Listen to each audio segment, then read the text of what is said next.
You know, every thriving society sits on a literal powder keg of raw, untapped energy. In this explainer, we're unpacking what's arguably the ultimate catalyst for national progress. We're going to look at exactly how a country takes its rawest, most energetic demographic and turns it into an absolutely unstoppable force for development. So think about this for a second. How does a nation actually go about securing its own future? Right? We usually jump to things like sweeping economic treaties or massive infrastructure projects, maybe complex foreign policy. But actually, the most profound answer to our biggest societal challenges isn't a policy, or a building, or a trade deal. It's a demographic. The youth. Seriously, they are the ultimate solution. The sheer human capital that literally makes everything else possible. Okay, before we get too deep, let's nail down what we actually mean when we talk about this group. Development experts define youth development not just as, passively waiting for kids to grow up. No, it's an active, deliberate process. Specifically, it's a process that prepares a young person to meet the challenges of adolescence and adulthood and achieve his or her full potential. It's an intentional act of empowerment. We're literally preparing them for the future. All right, let's dive right in. Here is our roadmap. We'll start with the role of youth, then look at welfare planning and its core subjects. After that, we'll hit development activities, and finally, wrap things up with voluntarism. So, starting us off, Part 1, the engine. This is all about the role of youth in development. When we really break down this demographic, and we're talking specifically about that crucial 15 to 30 age bracket, man, they wear an incredible number of hats. I mean, they are the primary economic drivers, right? They've got peak energy and stamina. They're also naturally our fastest technological innovators. They just adapt to new tools way faster than anyone else. But they don't just fill jobs. Through sheer entrepreneurial grit, they're actually employment creators. And, this is key, they act as impartial political reformers and champions of social and moral development. If you think about why that is, it makes total sense. A 20-year-old hasn't spent decades getting entrenched in the political status quo. They have the clarity to see when a system is just fundamentally broken and the energy to actually demand a fix. This age bracket literally drives the forward momentum of the entire state. I actually want to slow down here for a second, because this next point is pretty profound.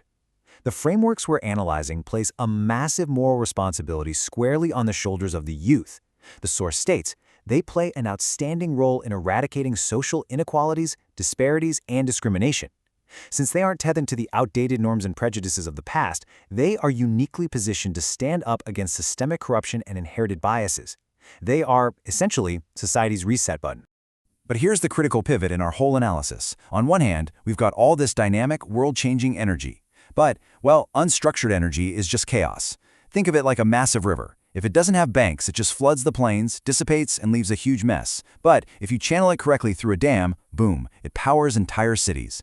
So the big question is, how does a nation actually harness this massive human flood and channel it into a cutting beam of progress? And that brings us perfectly to Part 2, the blueprint. Youth welfare and development planning. So what exactly does a blueprint like this look like? Well, a comprehensive state plan has to tackle institutional priorities from a bunch of different angles. It requires administrative reform and a pretty drastic increase in targeted training services. But notice how incredibly holistic this list is. Sure, it covers the highly tangible needs, like the assurance of capital and microcredit, along with proper education and health security. But it also explicitly plans for the intangible stuff, things like morality and personality development, and healthy recreation and cultural facilities. And honestly, this is mathematically necessary. If you ignore those intangible needs, you don't get a productive citizen. You get burnout, disengagement, or even worse, corruption. You can't just build a worker, right? You have to build a whole citizen. Now, what's really fascinating is seeing how this blueprint translates into real-world action. Let's look at Part 3, the engine in motion, activities taken for youth development.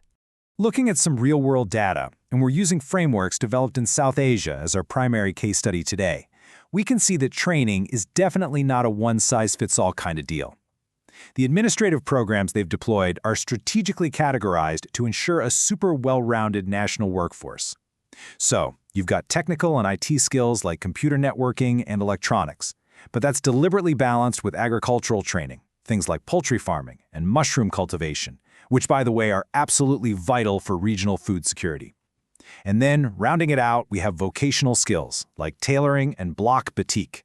This structured variety is just brilliant because it builds a shock-proof, totally resilient economy.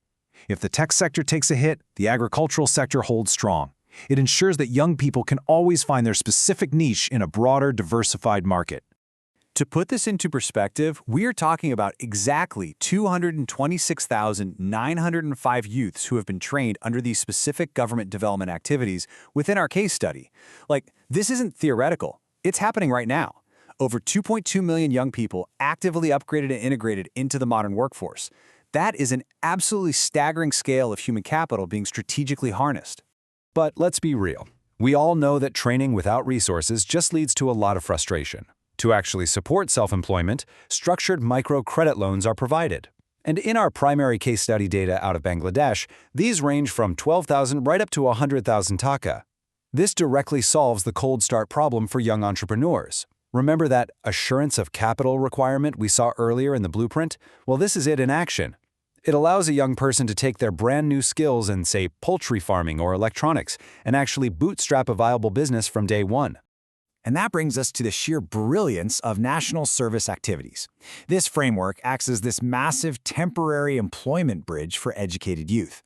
By deliberately placing them in national service roles, the state immediately gets to utilize their fresh skills while simultaneously giving them the vital grassroots experience they desperately need to transition into the professional world. It completely closes that dreaded loop. You know, the one needing experience to get a job, but needing a job to get experience? It's a total win-win. Which builds perfectly into our final pillar for today, grassroots action and the concept of voluntarism. So what is voluntarism? And I don't mean just as a corporate buzzword or a resume builder. At its core, voluntarism is the voluntary participation in a certain action or a system based on voluntary acting of one's own accord. It's really about a community stepping up to provide crucial human services entirely outside the realm of government compulsion or, a paycheck. It's an ecosystem based purely on acting of your own free will to elevate the people around you. When you have trained, empowered youth organizing into voluntary agencies, the impact is frankly phenomenal. They directly combat a nation's most stubborn problems right at the street level. They are out there leading the reduction of illiteracy, they're working on poverty elimination block by block, and think about disaster management and relief. Why are they the absolute best first responders? Because they're already embedded in the community. They know the streets, they know the people, and they can act way before official help even arrives. They're also the loudest voices when it comes to creating social consciousness and preventing substance abuse. Through voluntarism, the youth basically become a completely self-sustaining force for good. So, we've examined the engine, and we've analyzed the blueprint. The structures are all there. The varied training is categorized to build real economic resilience, and the capital is waiting to solve that cold start problem. The blueprint is drawn. Really, the only variable left here is personal agency. So I'll leave you with this. How will you utilize your unique skills to build the future?